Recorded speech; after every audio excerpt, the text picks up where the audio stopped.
Hello and welcome to another Hollywood Wargaming faction review for Bolt Action. And today we're going to dive headfirst into everyone's favorite communist superpower, and that is Soviet Russia in the Second World War. Now, when you really get into the history of World War II and the politics behind it, you kind of realize that the Second World War is a lot of different feuds kind of accumulating together into one global conflict. You have Germany that's kind of trying to play catch up with the colonization, while settling the feuds of World War I, and also turning their eyes to the rise of communism in the East, an effort that would continue long after Germany's defeats and deep into the Cold War.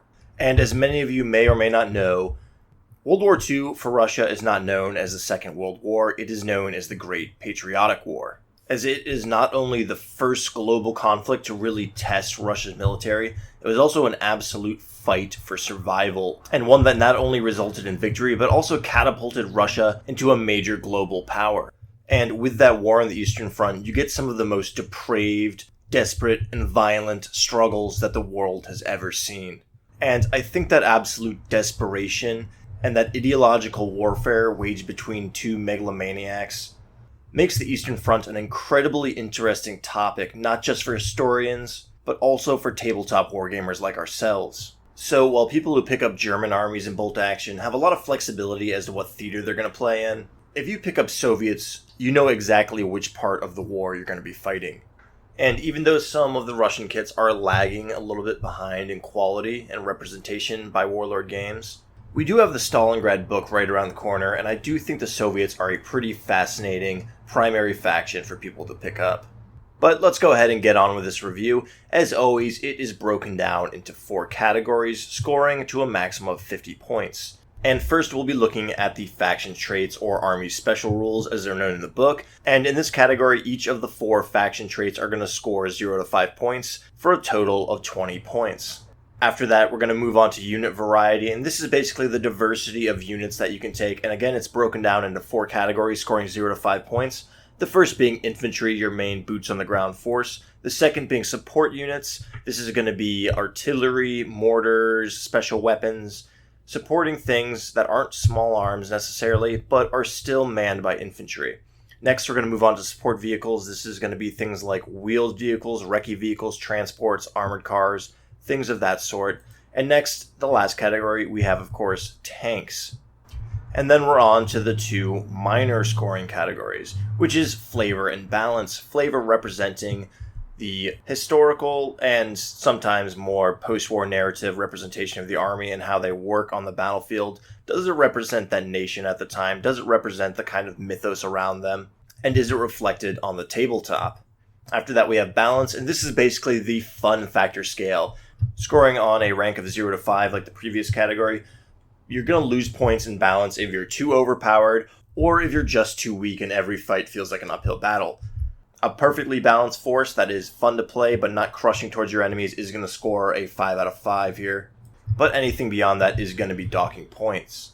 And again, that's out of a total score of 50 overall. And as we've seen before with the Germans scoring 45, the US scoring 44, and the British scoring a 41, most of the primary belligerents of World War II are going to be scoring in that 40s range, which of course is solid and something you'd expect from a wargame like Bolt Action. But let's go ahead and see how the Soviets stack up on that.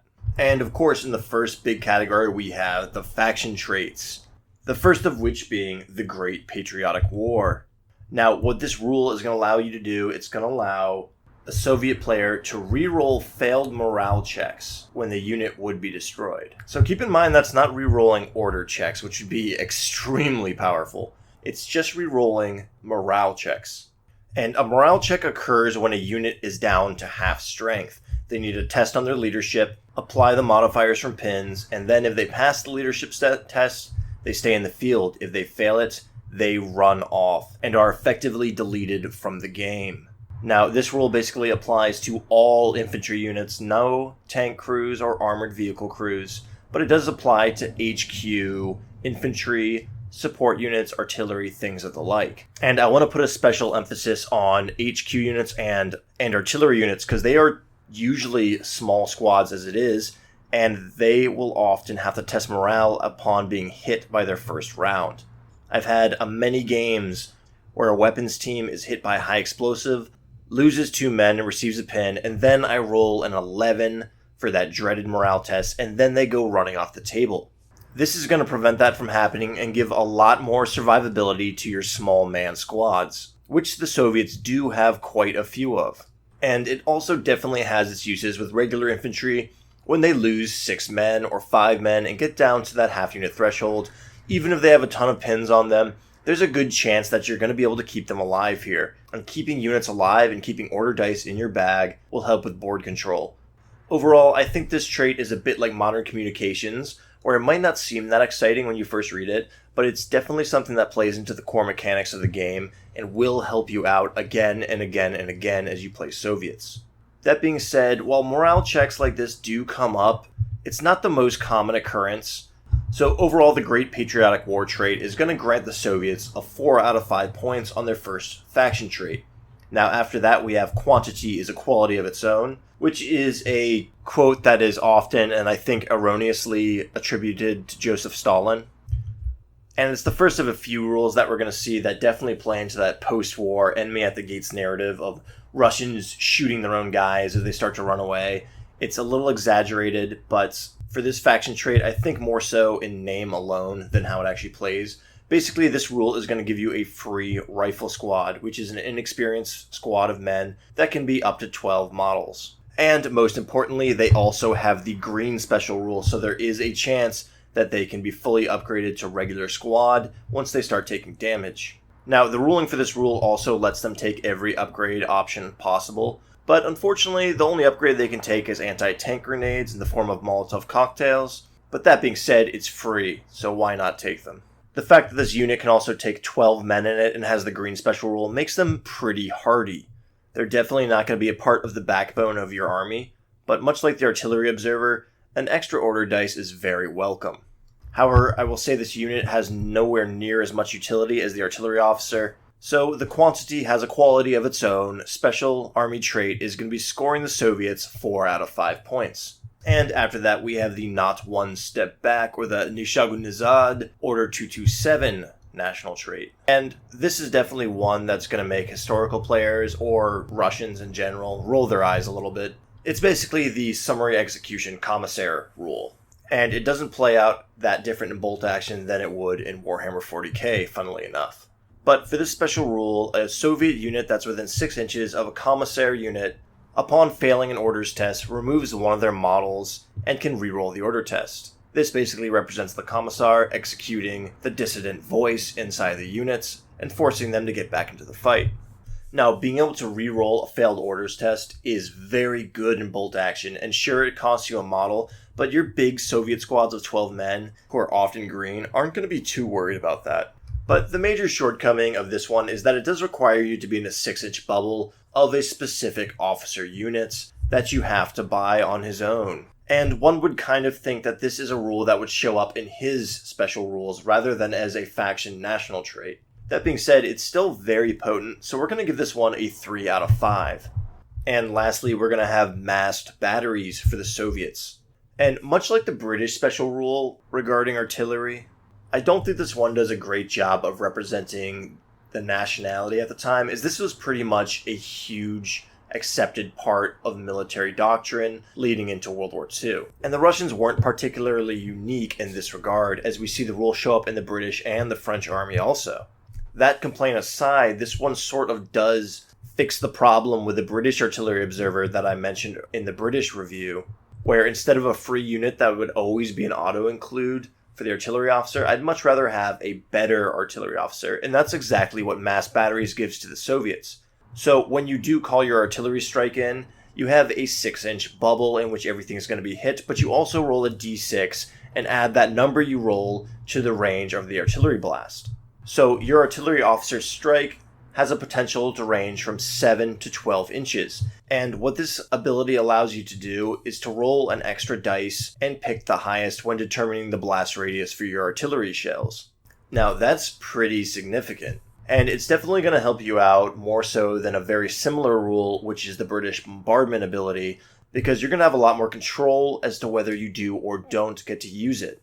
That being said, You do still have to buy an artillery officer to use this ability, and he is 100-point support unit. So overall, mass batteries is a minor buff to an expensive support unit that you're probably not going to be fielding very often.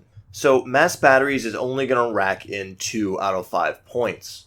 So with those 4 traits tallied up, Great Patriotic War is going to score 4, Quantity is going to score 4, Not One Step Back is only going to hit 3, and Mass Batteries is only going to score 2, for a mere total of 13 points for the Russians' faction traits. That's definitely less than ideal, and while it is going to give you a lot of morale coverage and keep more of your units in the game, it doesn't really give you that oomph that things like Artillery Observer, or Blitzkrieg, or Fire and Maneuver are going to bring to an army.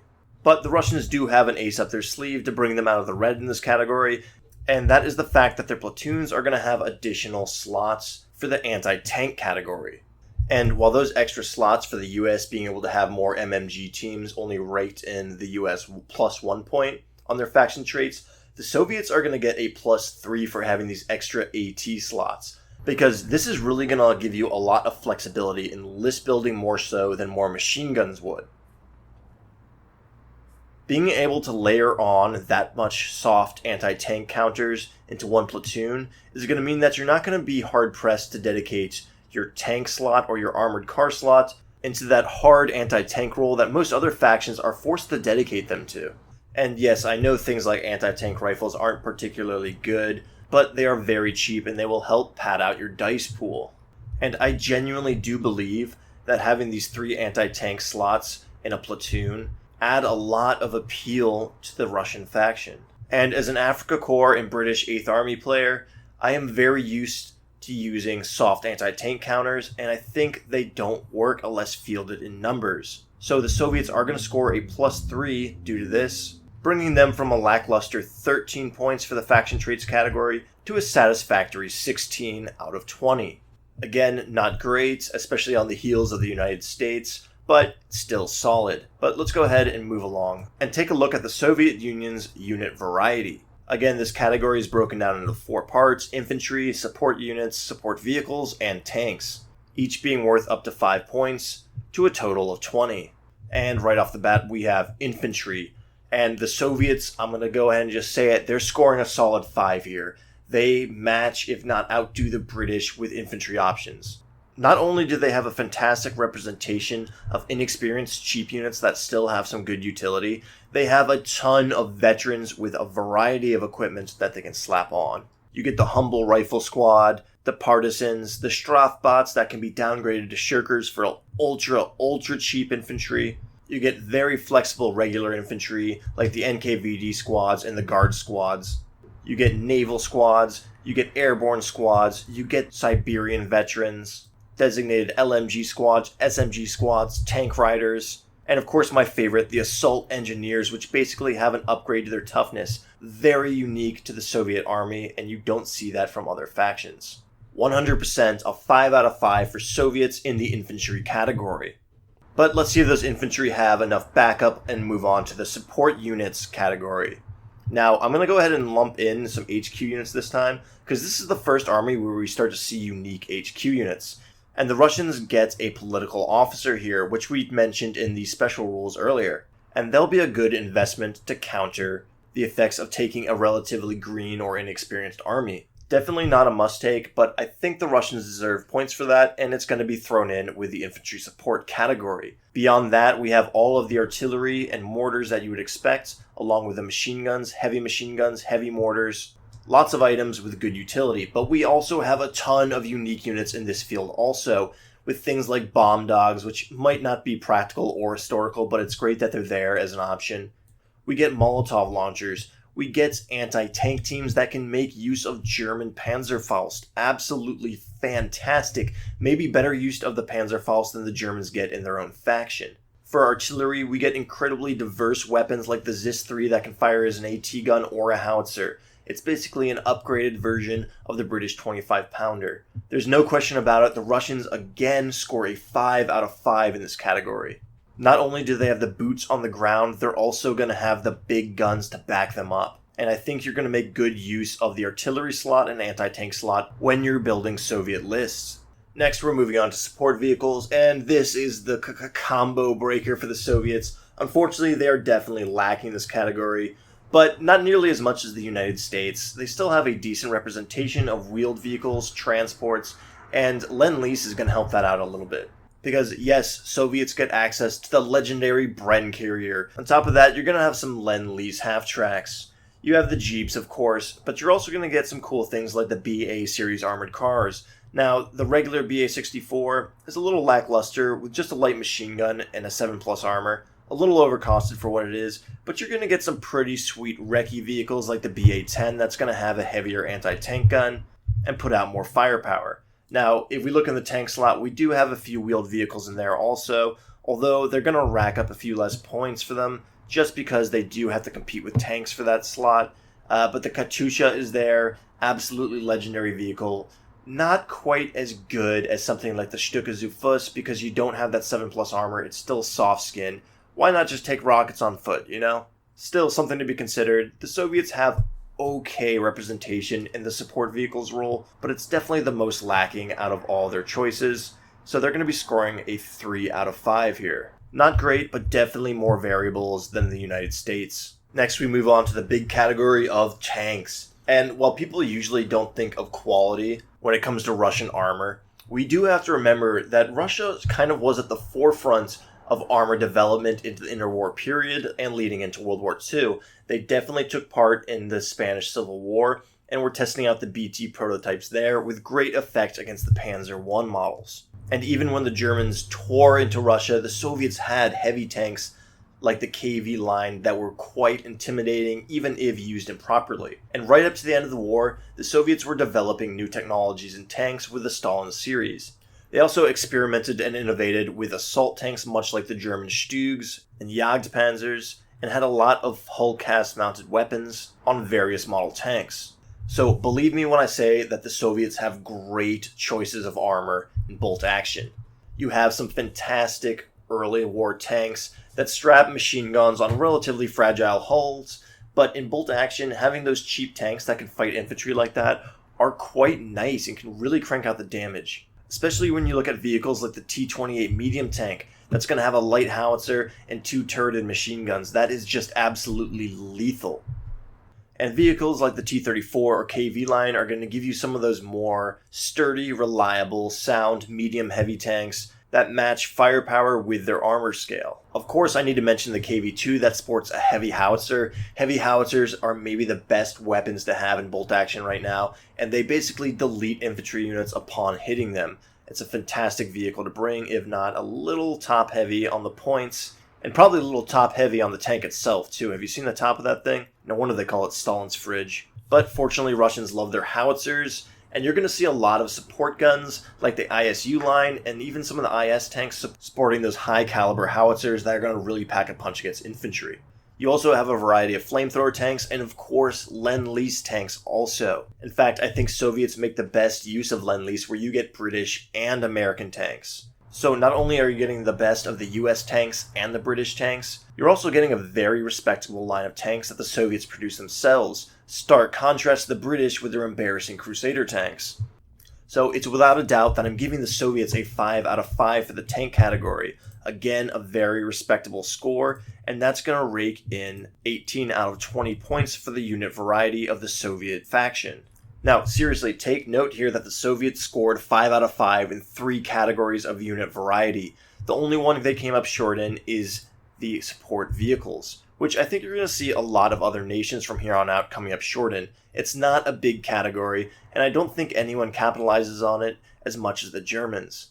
But the Soviets aren't necessarily renowned for being a heavily mechanized army, and having that infantry and support units up there is great. Also, you have tank riders. You can have those T-34s used as transports. So really, you're not missing out too much. And 18 out of 20 is a phenomenal score for a faction in bolt action in the unit variety category, which I often say is maybe the most important category, especially from a collector's standpoint. It's going to allow you to build a lot of unique and diverse lists and keep things fresh within the same army.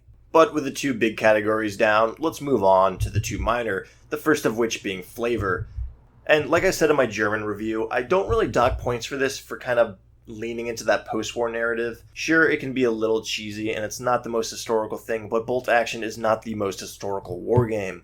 That being said, I don't think any of the Soviet traits go full enemy at the gates. I mean, think about it. They could have a rule where your Maxim machine gun can't shoot at enemy units if one of your units nearby retreats because it's too busy shooting at them. They could have leaned into that. They didn't. You have the Commissar. It's not that bad.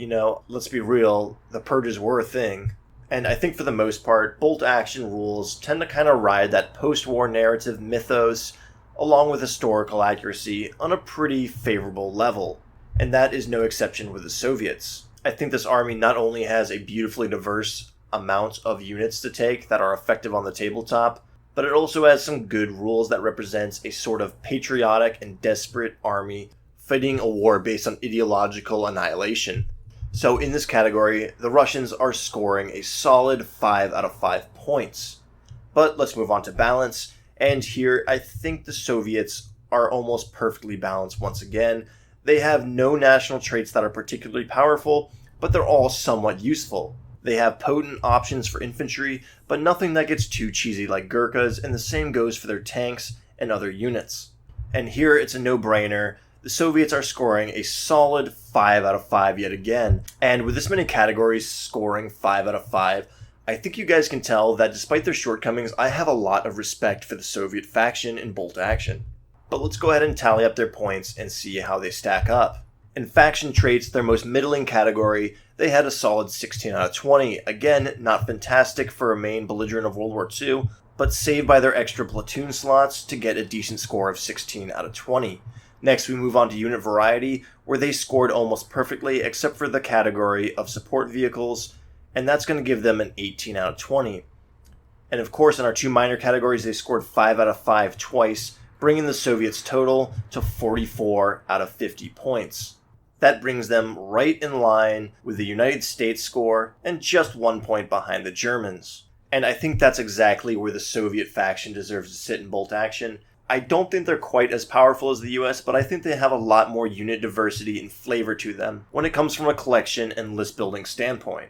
And with the upcoming release of the Stalingrad book, I'm very excited to see more Soviet armies out there, especially with urban terrains on their basing and urban tables. I really want to see a Red October factory and a sort of Pavlov's house, wave after wave defensive stand. But what do you guys think about the Soviet faction in Bolt Action?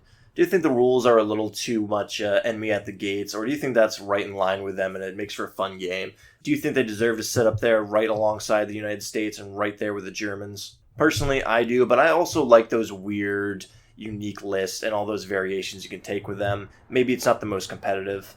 I'm definitely as big of a collector as I am a player, but let me know in the comment below, guys. If you want to see more content like this, go ahead and hit subscribe, consider turning on notifications, leave a like, and until next time, take care.